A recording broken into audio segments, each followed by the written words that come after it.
Então, o tema geral é salvos e enviados, né? E a gente então chega no capítulo 3. Uma passagem emblemática, como muitas das passagens do livro de Atos. Estava vendo uma história essa semana muito interessante.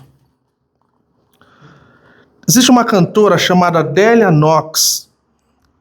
E por mais de 20 anos, parece que 22 anos da vida dela, ela cantava sentada numa cadeira de roda.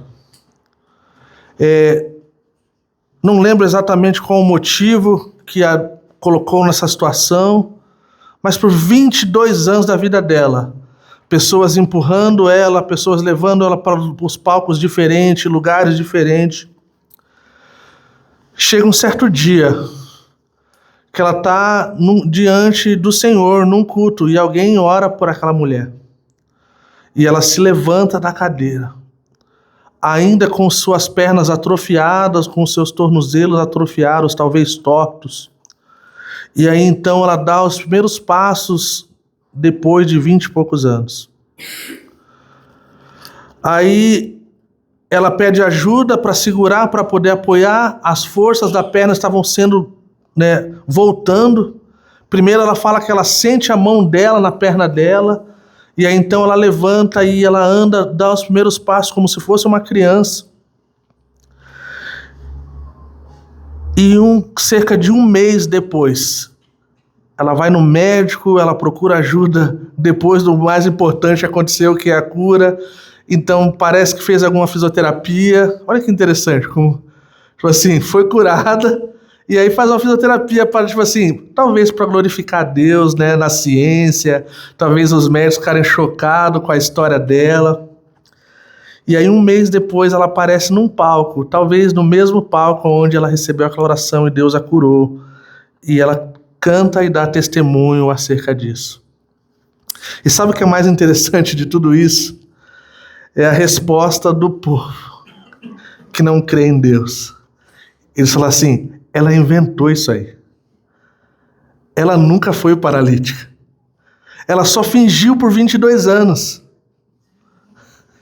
Só assim, mano, se fosse um mês, se fosse alguns meses, se fosse para pedir um dinheiro ali no sinaleiro, alguma coisa assim, de vez em quando, sabe? Cara, até ia, mas 22 anos, gente. E aí, então, a gente chega nessa passagem de Atos, capítulo 3.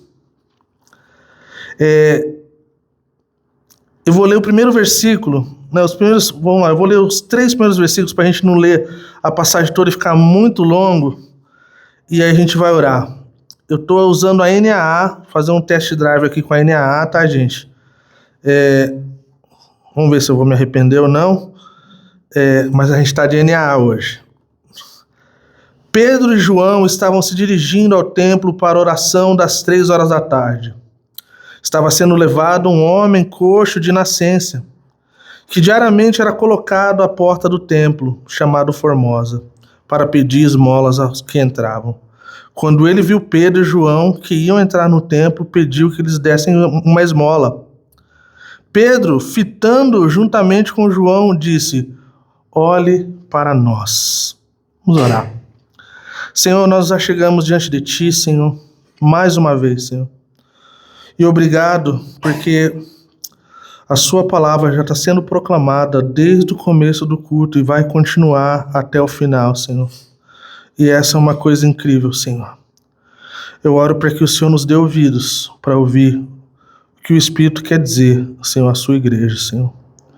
Eu oro para que o Senhor derrame graça, entendimento, para que a gente possa não só entender e compreender, mas aplicar nas nossas vidas e ver as nossas vidas transformadas pelo poder do Evangelho de Jesus Cristo. Amém. Então a gente vê no primeiro versículo, Pedro e João não estavam num barquinho, estavam se dirigindo ao templo, a oração das 3 horas da tarde. A gente vê homens que tiveram as suas vidas transformadas, a gente vê 2 homens extremamente consistentes em algo que é tão importante que é a oração. Como qualquer outro judeu devoto, Eles estavam indo diariamente, constantemente, de tempo em tempo, a esse lugar chamado Templo Formosa. Era de acordo com o costume judeu, né? Todos os dias, nesses horários, havia turnos onde o povo se reunia. Eles paravam tudo que eles estavam fazendo e iam para esses turnos estarem junto com o povo reunido. Olha que interessante, gente. Esse tempo ele era em 1 hora e ele era dividido em 3 partes. Só para poder dar um pouquinho de contexto para a gente do que se trata essa coisa, tá, gente? Então, esse tempo era dividido em 15 minutos de meditação silenciosa. Então imagina, o que a gente tenta fazer aqui no comecinho, de dar uma aquietada no coração, de dar uma contemplada no Senhor, meditar em quem o Senhor é. 15 minutos.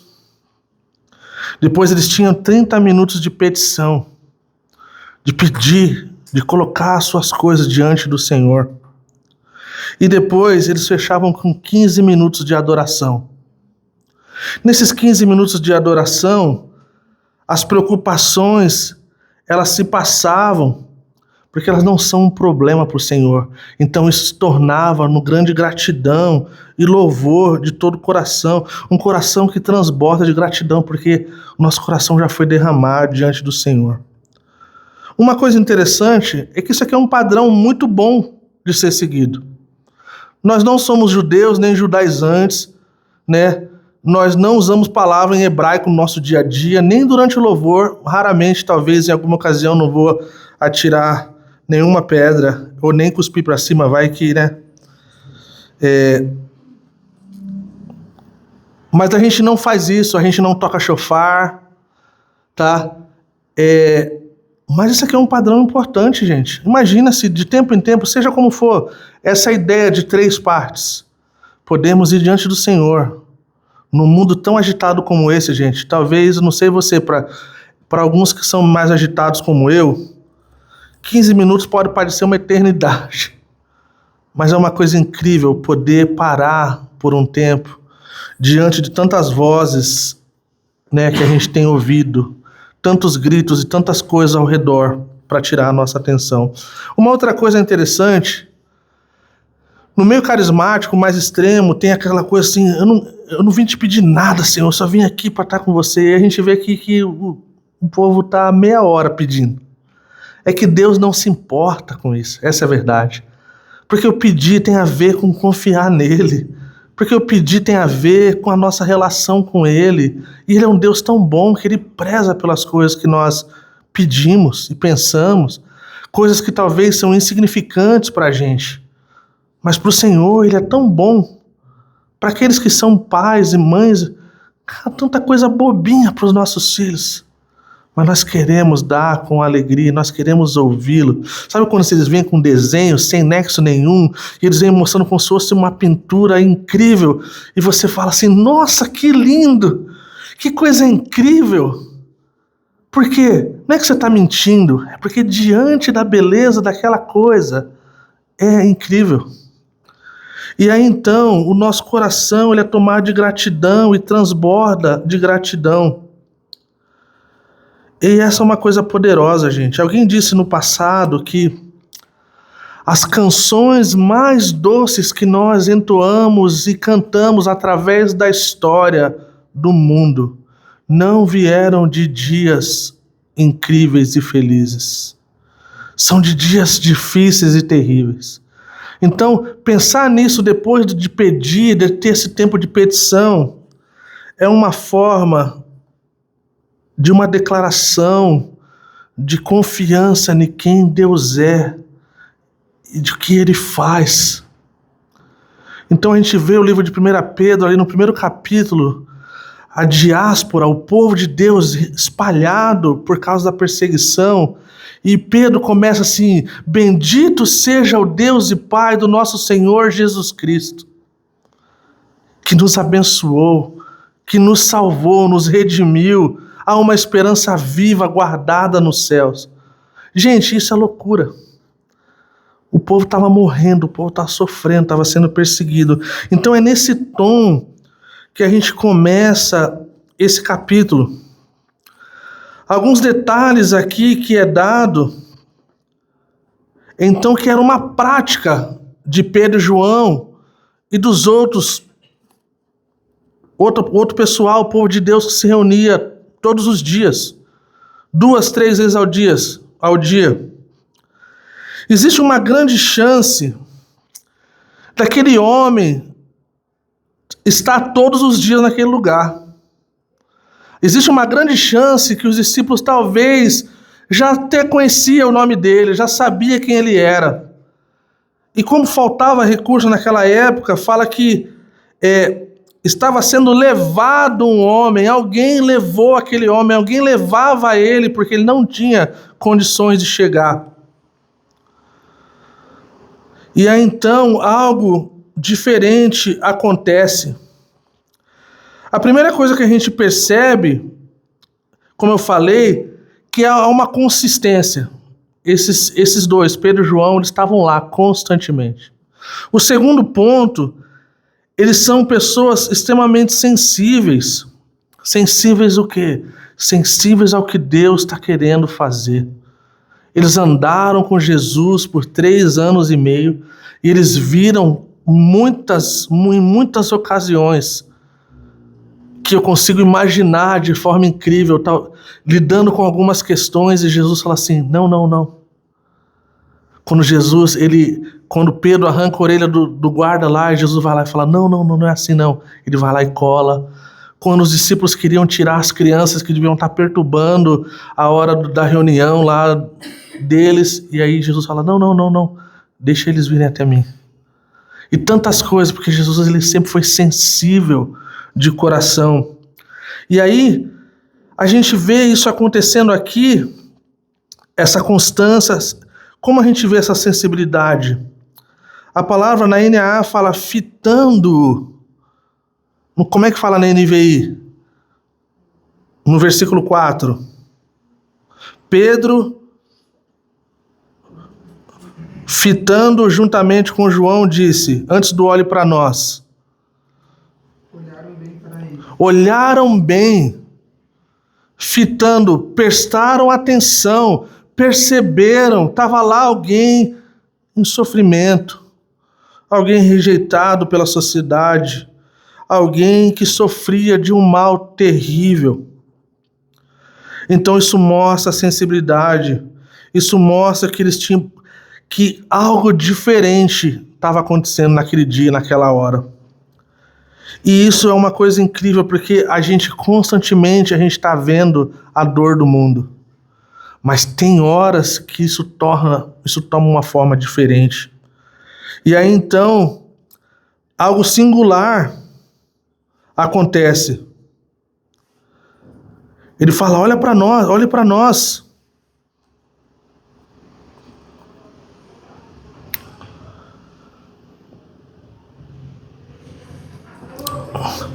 Versículo 5, ele os olhava atentamente, esperando receber alguma coisa.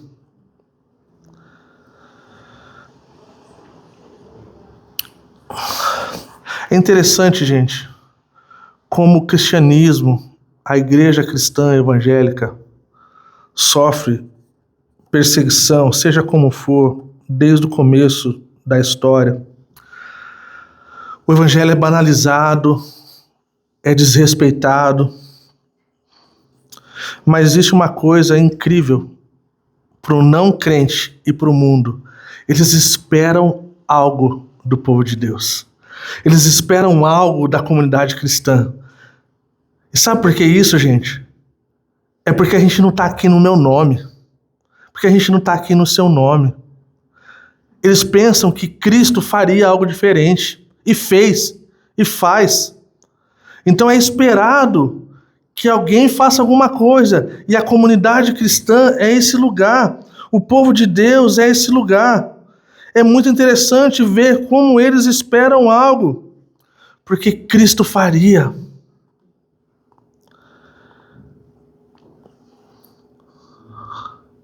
E aí então a gente vê a resposta. Olhe para nós. Eles olhavam atentamente, eles olhavam com alguém que tinha interesse genuíno, alguém que se importava de forma verdadeira. Eles não estavam olhando para o celular enquanto eles conversavam com alguém que precisava de atenção.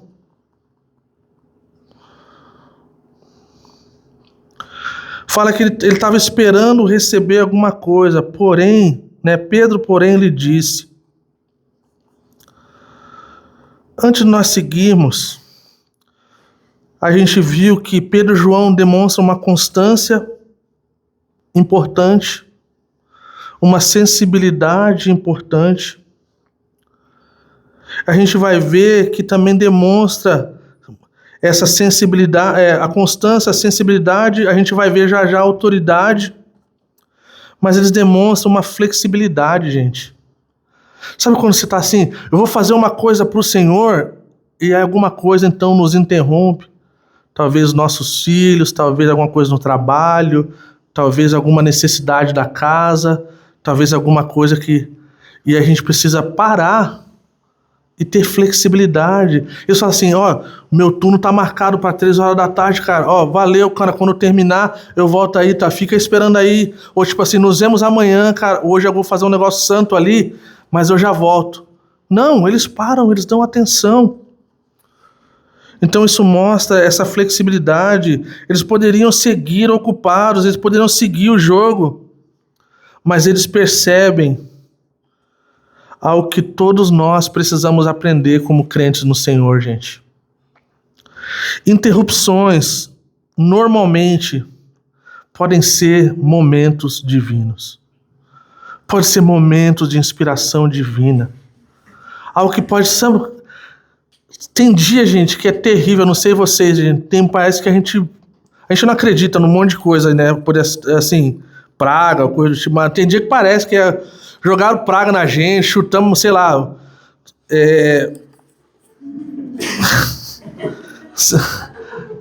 Tirei pedra na cruz, né? Tipo, no ditado popular. E aí você fala assim, cara. Aí de repente vai lá, o Senhor vai e usa a sua vida. E você sente que você é um pecador maior do que parecia que você era, porque você fala, Senhor, hoje eu tô na carne, se eu pudesse estrangular alguém, eu estrangularia fácil, que não seja nem a esposa, nem os filhos, mas, e o Senhor vai e nos usa, por quê? Porque faz parte. Porque não vem de nós, porque não é uma coisa que nós temos, mas a coisa maior que nós temos é o Senhor. Então, olha que incrível, gente, uma coisa que todos nós devemos aprender. Interrupções, normalmente, são inspiração divina, ou momentos divinos. Momentos divinos não tem uma expressão tão forte no português como no inglês. No inglês é muito forte quando você fala um momento divino. Uma coisa assim, você é pego de uma surpresa de tal forma. E Deus faz algo tão incrível que você jamais podia esperar. Eu acho que eu falei isso domingo passado. Um exemplo disso. Nós estávamos na conferência da Calvary semana passada. Fazia muitos anos que a gente não via um casal de amigos. E de repente eles chegam e a gente se abraça, a gente fica tão feliz, e a gente... Nossa, era como se... Gente, uma alegria fora do normal. E a gente já estava feliz por isso. A gente estava servindo com nossos amigos, a gente estava revendo depois de muito tempo, e a gente só estava feliz por eles. A gente lembrou de um monte de coisa legal do passado, do começo da Calvary, e eles têm um filho da idade do Marcos, cara, a gente começou... E aí tá bom, pra mim eu tava assim, tá tudo bem, tô satisfeito. No segundo dia a gente tá sentado no lobby da colônia de feira lá onde foi a conferência, e de repente eu falei assim, Lu, eles moraram em Madrid um bom tempo, eu falei, Lu, eu sei que Madrid é bem grande, mas eu tenho um amigo lá, um amigão meu, pastor lá. Aí ela falou assim, qual igreja?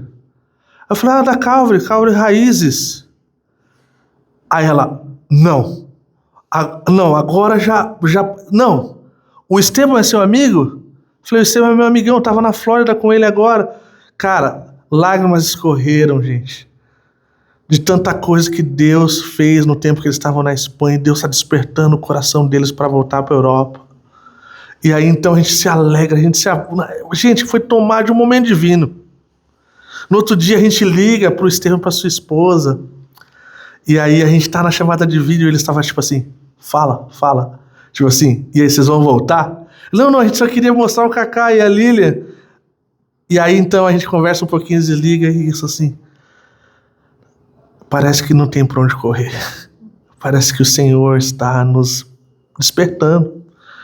Então um momento bem inesperado, não havia expectativa alguma, não imaginávamos de forma alguma num lugar como Madrid, tipo assim, deve ter muitas igrejas, muitos tipos de pessoas, e você de repente tá com alguém que, cara, se dá muito, muito bem, moraram vários anos, tinha uma boa amizade. E aí então a gente vê esses momentos de interrupções como momentos divinos, algo incrível que o Senhor está fazendo e vai fazer, né? A gente viu essa realidade. E aí existe essa parte aqui que é bem interessante, gente. A resposta de Pedro, uma tremenda autoridade como um líder de uma igreja. Ele fala assim, eu não possuo nem prata nem ouro, mas o que eu tenho eu lhe dou. Em nome de Jesus Cristo, o Nazareno, levante-se e anda. Aqui a gente pode aprender várias lições. Várias coisas que nós podemos olhar e aprender. Aqui nesse momento, esse homem, ele estava querendo uma coisa temporária, por mais que fosse uma coisa radical. É uma coisa temporária. Um dia, todos nós partiremos desse mundo, e uma coisa daquele momento, tem pessoas que são curadas, e depois, um tempo depois, elas morrem, porque é assim que é o ser humano, né, caído. E a gente acha uma estranheza. Não tenho nem ouro nem prata, mas o que eu tenho eu te dou. Às vezes a gente precisa dar a Jesus e dar outras coisas. Nesse caso parece que de fato Pedro não tinha nem ouro nem prata. Nesse momento, muito dinheiro passou ali na mãos dos discípulos e de Judas e do pessoal. Havia mulheres ricas como Joana, Susana e Maria que patrocinavam o ministério de Jesus. Tantas outras pessoas, né? Mas parece que naquele momento a coisa era que Deus estava falando assim, você está querendo uma coisa temporária, mas eu quero te dar uma transformação permanente. Algo que vai mudar a tua vida para sempre. Existe uma história do passado que não é engraçada, tá, gente? Já vou falar, não é piada, não é engraçada. É só para ilustrar. E parece que é verdadeira, não sei o quanto, não estava lá faz muito tempo, mas parece que um dos primeiros papas lá, o Pio, né, tem um irmão chamado Thomas Aquino, para quem conhece historicidade, de catolicidade, né, Thomas Aquino escreveu muitas coisas, temos aí Jonas Madureira com uma grande influência de Thomas de Aquino, no seu livro Inteligência Humilhada, para quem não leu, se quiser ser humilhado, a sua inteligência humilhada, fica a recomendação, Inteligência Humilhada, o nome do livro. Você lê e a sua inteligência é extremamente humilhada. Mas tá bom, Thomas Aquino vai diante dele e ele diz que ele está lá com as suas bolsas, sacola, contando o ouro e a prata. E de forma meio sarcástica ele fala, Thomas, aqui a gente está diferente de Pedro. A gente não pode falar que a gente não tem nem ouro nem prata, a gente tem muito ouro e muita prata. Diz que Thomas Aquino fala assim, é verdade. E a gente também não pode dizer, levanta-te e anda. Então, assim, você escolhe. Porque não tá com a gente. Porque não é a nossa coisa. Porque não é o que a gente tem, o que a gente não tem. É a realidade de que Cristo é tudo melhor que a gente pode oferecer para um ser humano. E mesmo que às vezes, como eu já falei e volto a repetir, às vezes é necessário que a gente vá além. Isso venha suprir a necessidade do aflito e do necessitado. Mas sabe de uma coisa? O faminto vai sentir fome de novo. Mas, se ele conhece a Cristo, tudo muda. Então, a gente, seguindo adiante, a gente vê, então, uma coisa incrível e radical.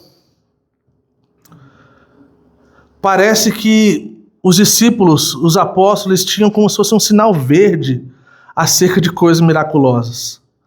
Eles tinham uma coisa poderosa que esse caminhar com Cristo os ensinou e deu capacidade de ser algo que fosse um exemplo para nós. E isso, para mim, é uma coisa radical de pensar que momento incrível poder ver alguém de forma ousada se levantar no nome do Senhor, pegar pela mão e falar: levanta. Eu citei a história do começo da Adélia Knox, essa cantora americana, porque a mesma palavra que é coxo ou aleijado, que hoje são palavras que se tornaram até fortes demais, né? Hoje nós temos palavras mais brandas, né? Alguém com uma deficiência, né? Seria o termo que hoje a gente usa, né? Para andar, seja como for. Essa mesma palavra é a palavra que dá essa ideia de algo atrofiado, que dá essa ideia de algo que está fora do lugar por não estar sendo usado.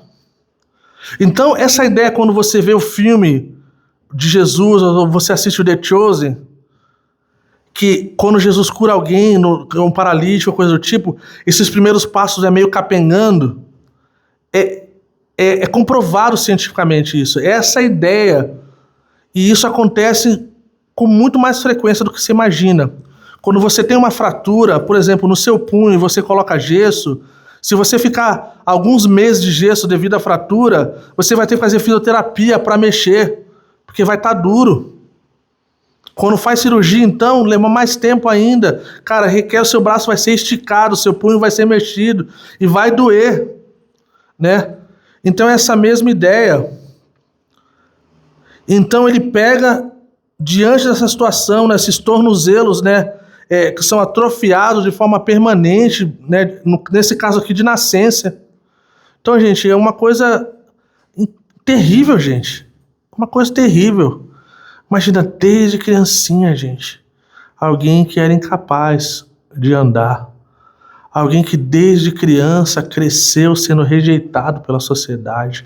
Alguém que desde criança não tinha a sua família da forma que deveria ter, talvez não ter sido suprido da forma que deveria. E quando cresce, não tem a habilidade por si de prover para si mesmo, de poder ter condições de arrumar um emprego digno, de estudar. E a gente vê então aqui esses dois, Pedro e João, de forma radical, trazendo algo que mudaria a vida deles para sempre. E a vida desse homem especialmente. E aí então, a gente aprende outra lição. Ele fala da autoridade do nome de Cristo, que é muito importante. Ele fala em nome de Jesus Cristo Nazareno. Não é em nenhum outro nome, não é em nenhuma outra forma, não é em nada que a gente tem, não é nada que a gente constrói, não é nada que a gente possui, é Cristo e somente Cristo. E aí, a gente tem que olhar para essa situação como uma forma visível, né? O The Chosen, para mim, é a melhor coisa que eu acho. Se você não gosta, se precisa se arrepender, Pedro vai chamar você ao arrependimento. Mas fala que pegou o homem pela mão direita do homem, ajudou a se levantar. Imediatamente os seus pés e tornozelos se firmaram. Dando um salto, ficou em pé e começou a andar. E entrou com eles no templo, pulando e louvando a Deus. Todo o povo viu o homem andando e louvando a Deus, e reconheceram que ele era o mesmo que pedia esmolas, assentado à porta formosa do templo. e ficaram muito admirados e espantados com o que lhe tinha acontecido. Quem falaria, esse cara fingiu desde criança, ele fingiu que ele era um paralítico, ele fingiu que ele era um coxo. Quem falaria? Todos os que viram tinham conhecimento que aquele cara estava na porta do templo constantemente, todo o tempo. E a resposta, lembra de alguns domingos atrás, esse estado de maravilha, esse estado de admiração, de quando a gente vê na Bíblia A ou O, fala assim, só Deus pode fazer isso. Só Cristo é capaz de fazer isso. A gente tem histórias na Bíblia como a mulher que sofria de fluxo de sangue, fala que ela empobreceu de todo o seu dinheiro, tentar ir para tudo quanto é coisa, desde os médicos até os gurus e manguinhas e coisas que não foram suficientes para curá-la. Mas ela fala, se eu tão somente tocar nas suas vestes, ele tem poder para curar. E ele curou. Então, ser tomado de admiração, de maravilha, de espanto com o que tinha acontecido. Versículo 11. Enquanto aquele homem ainda se mantinha ao lado de Pedro e João, todo o povo perplexo correu para junto deles no pórtico chamado de Salomão. Se você tem caneta ou você está com o seu celular, anote essas palavras. Admirados, espantados, perplexos. Está falando de algo extremamente radical, extraordinário, que não acontece com frequência, gente. E aí, quando Pedro, versículo 12, quando Pedro viu isso, dirigiu-se ao povo dizendo: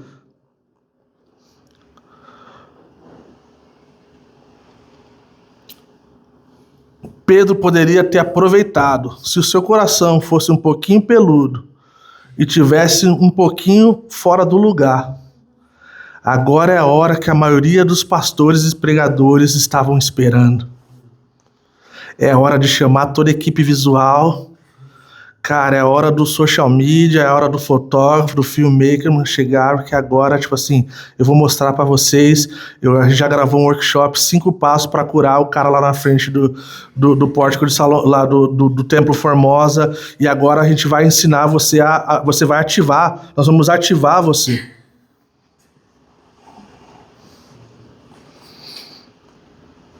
Pedro faz o oposto. Pedro faz o oposto, gente.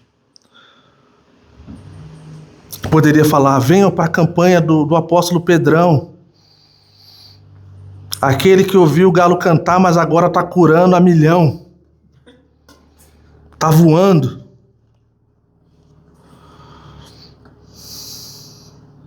O que ele fala, gente? Quando ele ouviu isso, versículo 12, ele dirigiu-se ao povo dizendo: Israelitas, por que vocês estão admirados com isto? Ou por que estão com os olhos fixos em nós, como se pelo nosso próprio poder ou piedade tivéssemos feito esse homem andar? Como assim? Pera aí. Vocês estão olhando para a gente como se a gente tivesse feito alguma coisa, como se a gente fosse poderoso.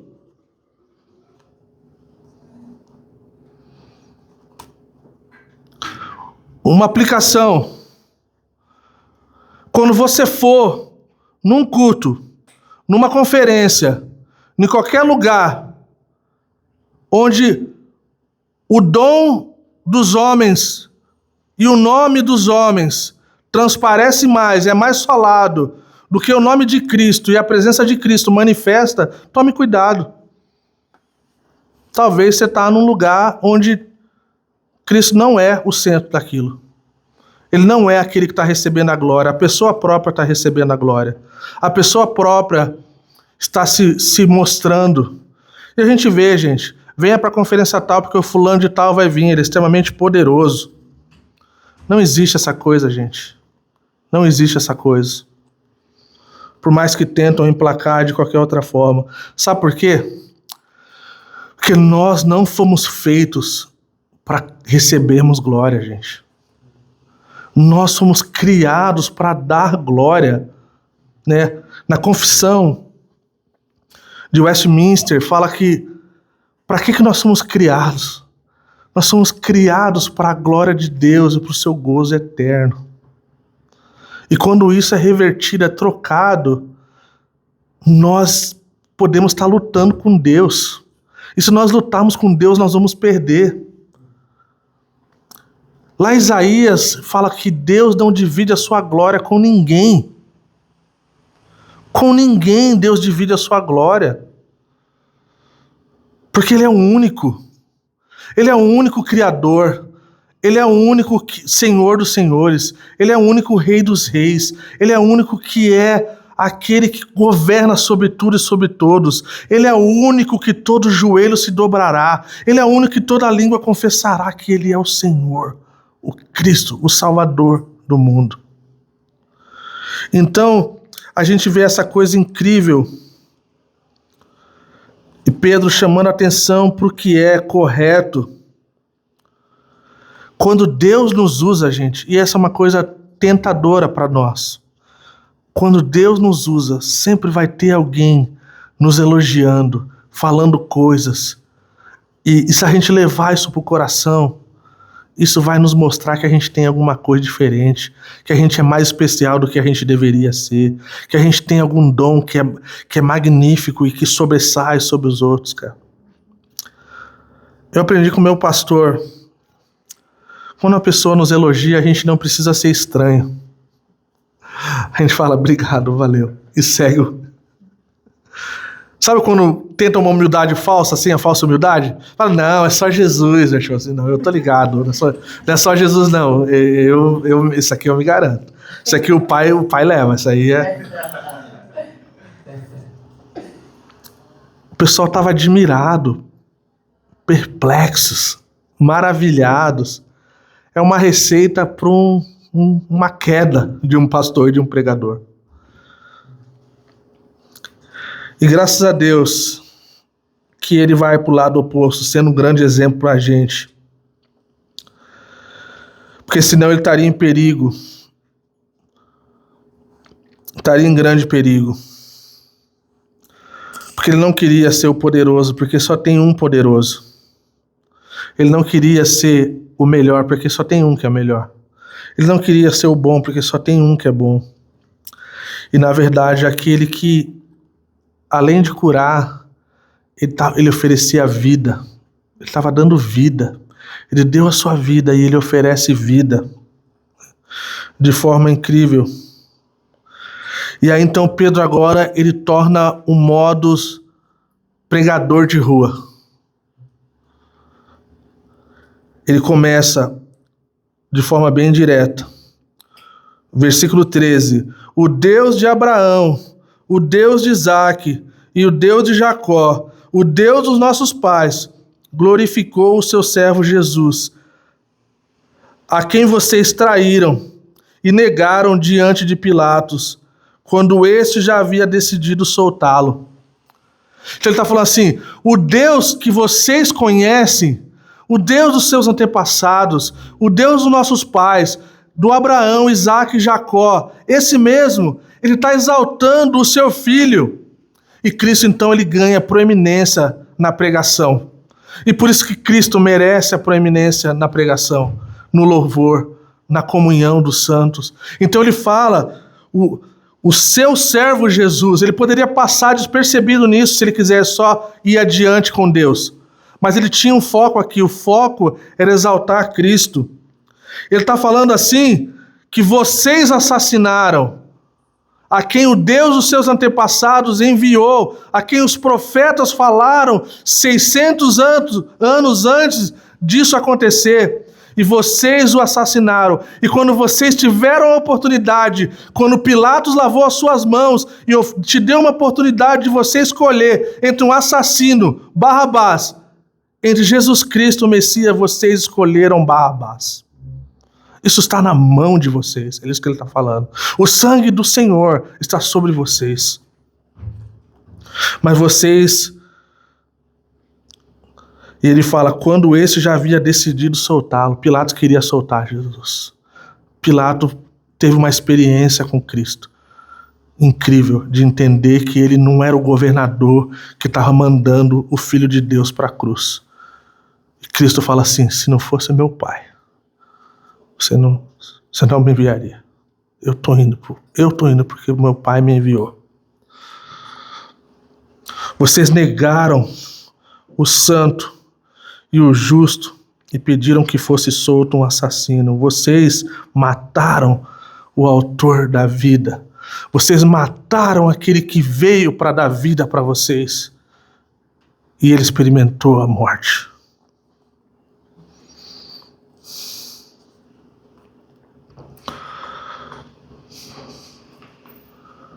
A quem Deus ressuscitou dentre os mortos, do que nós somos testemunhas. Pela fé, no nome de Jesus, é o que esse mesmo nome fortaleceu a este homem que vocês estão vendo e bem conhecem. Sim, a fé que vem por meio de Jesus deu a este homem saúde perfeita na presença de todos vocês.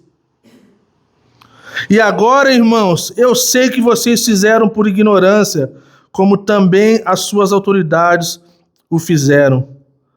Mas Deus, assim, cumpriu o que ele tinha anunciado anteriormente pela boca de todos os profetas, que o seu Cristo havia de padecer. Mais afiado do que qualquer outra espada. Ele está falando assim, vocês assassinaram o autor da vida, mas eu preciso contar uma coisa para vocês. Vocês não anularam o plano de Deus. Vocês não puderam parar com a obra redentora de Deus, que Deus está cumprindo e fazendo com que todas as coisas venham a convergir para Cristo, o Senhor das nações. Nós vimos a criação, nós vimos a queda, nós vimos a redenção e nós estamos esperando então a consumação e a renovação de todas as coisas. Enquanto isso não acontece, essa nova vida brota na ressurreição. Ele está falando assim, ó, vocês não têm poder para anular o plano redentor de Deus. Vocês tentaram, mas não deu. Uma outra lição interessante aqui, gente, que não pode passar batido. Ele fala assim no 17, irmãos, eu sei que vocês fizeram por ignorância, e os seus líderes, suas autoridades. Olha que interessante, gente. Fazer coisas por ignorância não nos torna inocentes. Não faz com que o pecado deixe de ser pecado. É uma coisa terrível. Existe um crédito na ignorância ali, mas uma forma de pecado que muitos de nós sabemos quando é pecado. Alguém perguntou assim, gente, mas como vai lidar com o pessoal da tribo, não sei da onde lá, que ninguém nunca chegou para pregar o evangelho? Abra os Salmos. Abra os Salmos. Veja Romanos 1 e 2. Fala, como pode você acordar de manhã, não em Curitiba, em outros lugares, e ver o sol, e você pensar, quem criou isso? A criação, ela é indesculpável diante dos atributos visíveis e invisíveis de Deus. Mesmo que haja ignorância.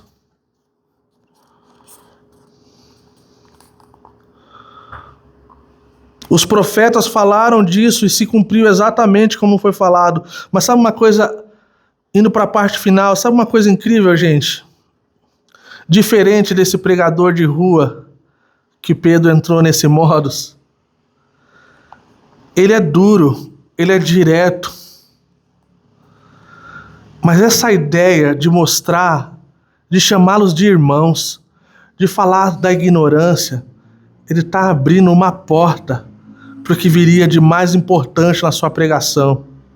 Olha o que ele fala, versículo 19. Portanto, a gente que estuda o método indutivo, a gente sabe que quando a gente vê, o portanto é importante. Ele está se referindo ao que aconteceu anteriormente, ele está apontando para aquilo que foi falado. Então ele está, mais uma vez, dando ênfase. Sabe essa coisa que eu falei? Sabe essa coisa que foi dura? Pensem nisso. E quando a gente prega para alguém, gente, quando a gente compartilha do amor de Cristo para alguém, a gente não quer ver a porta do coração delas fechada. A gente não quer tentar fazer engolir goela abaixo. A gente quer ver a porta aberta, a gente quer ver as pessoas falar assim, fala mais. Eu quero saber esse negócio, cara. Eu quero saber. Me fala. Cara, para alguns de nós que éramos terríveis, quando não éramos crentes, nossos amigos falam assim, cara, eu quero ouvir, cara, como é que Deus mudou a tua vida, cara? Eu tive a oportunidade de pregar para a inspetora do meu colégio.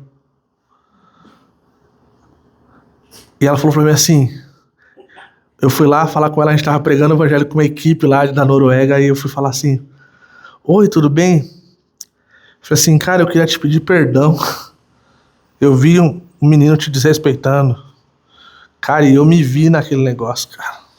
E eu queria que você me perdoasse. Você é uma pessoa incrível. Você está trabalhando tanto tempo nessa escola, não recebe o salário que deveria. Eu quero dizer que eu tenho muita vergonha, mas assim, me perdoa. Ela falou assim, Cacá, o que aconteceu contigo? Tu era o Satanás, mano. Eu falei assim, Cristo mudou minha vida. E eu tô aqui para proclamar isso. E tem esperança para você também. Tem esperança para essas crianças que estão aqui também. Então ele continua, portanto, arrependam-se, versículo 19, e se convertam, para que sejam cancelados os seus pecados. Em outros lugares parece assim, se eu vou te cancelar de qualquer forma. Não é o pecado que é para cancelar, é cancelar a pessoa. E o que quer dizer isso de se arrepender e se converter? O que isso quer dizer, gente?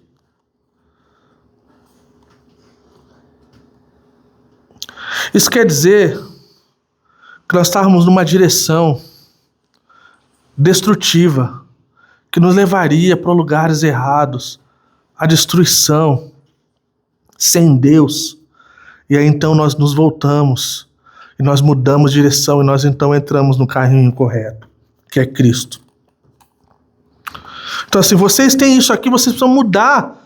Vocês precisam mudar a mente de vocês, cara. Vocês fizeram todo esse mal, mas tem uma oportunidade para você agora. Olha que legal, versículo 20. A fim de que da presença do Senhor venham os tempos de refrigério, e que Ele envie o Cristo que já foi designado para vocês, a saber, Jesus.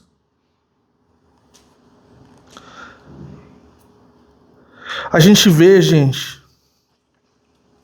que essa ideia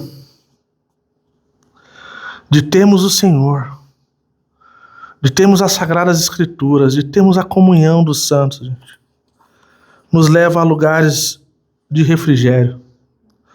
E uma das coisas mais incríveis que torna Pedro diferente na sua pregação aqui, gente, além dessa ideia de nós sermos renovados, né?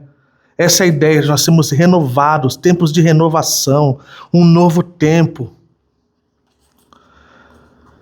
Pedro, ele prega, ele cita Gênesis, ele cita Deuteronômio, ele cita 1 Samuel. Ele conhece as escrituras que ele está falando. Ele não está falando de algo que ele não conhece, que ele ouviu alguém falar. E aí então ele entra numa coisa que começa a ficar, parece difícil, mas vamos lá. E aí a gente vai terminar.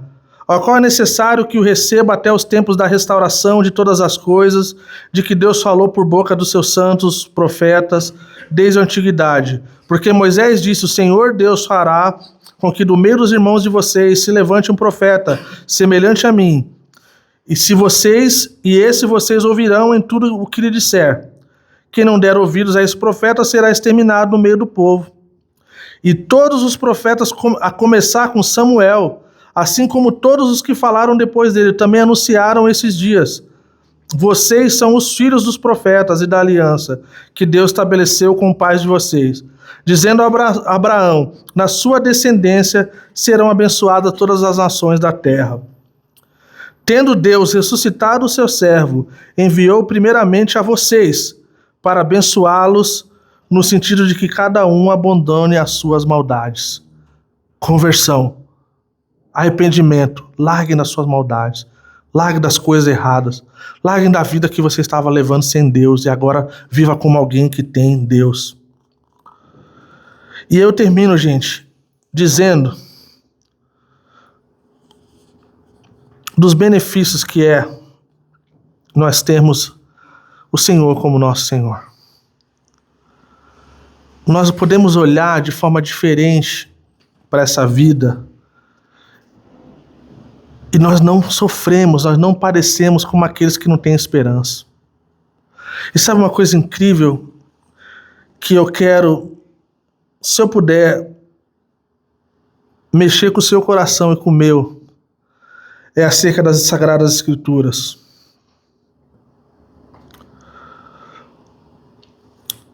Quanto mais nós conhecemos as Sagradas Escrituras, a Bíblia, o nosso coração e mente é transformado. Cada vez mais nós encontramos deleite. Cada vez mais nós encontramos Deus nos usando, porque a palavra de Deus não volta vazia. A palavra de Deus, gente, a boca fala do que o coração está cheio.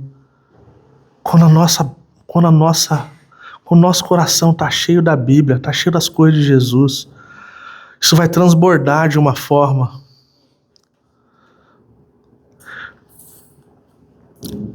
Se você ler o livro dos Mártires, é interessante falar que o sangue deles falava mais do que qualquer outra coisa. Por quê? Porque jorrava vida, jorrava as palavras de Deus. Então, gente, o resumo dessa manhã é que o coxo queria uma esmola. Deus deu transformação permanente. A multidão queria um espetáculo.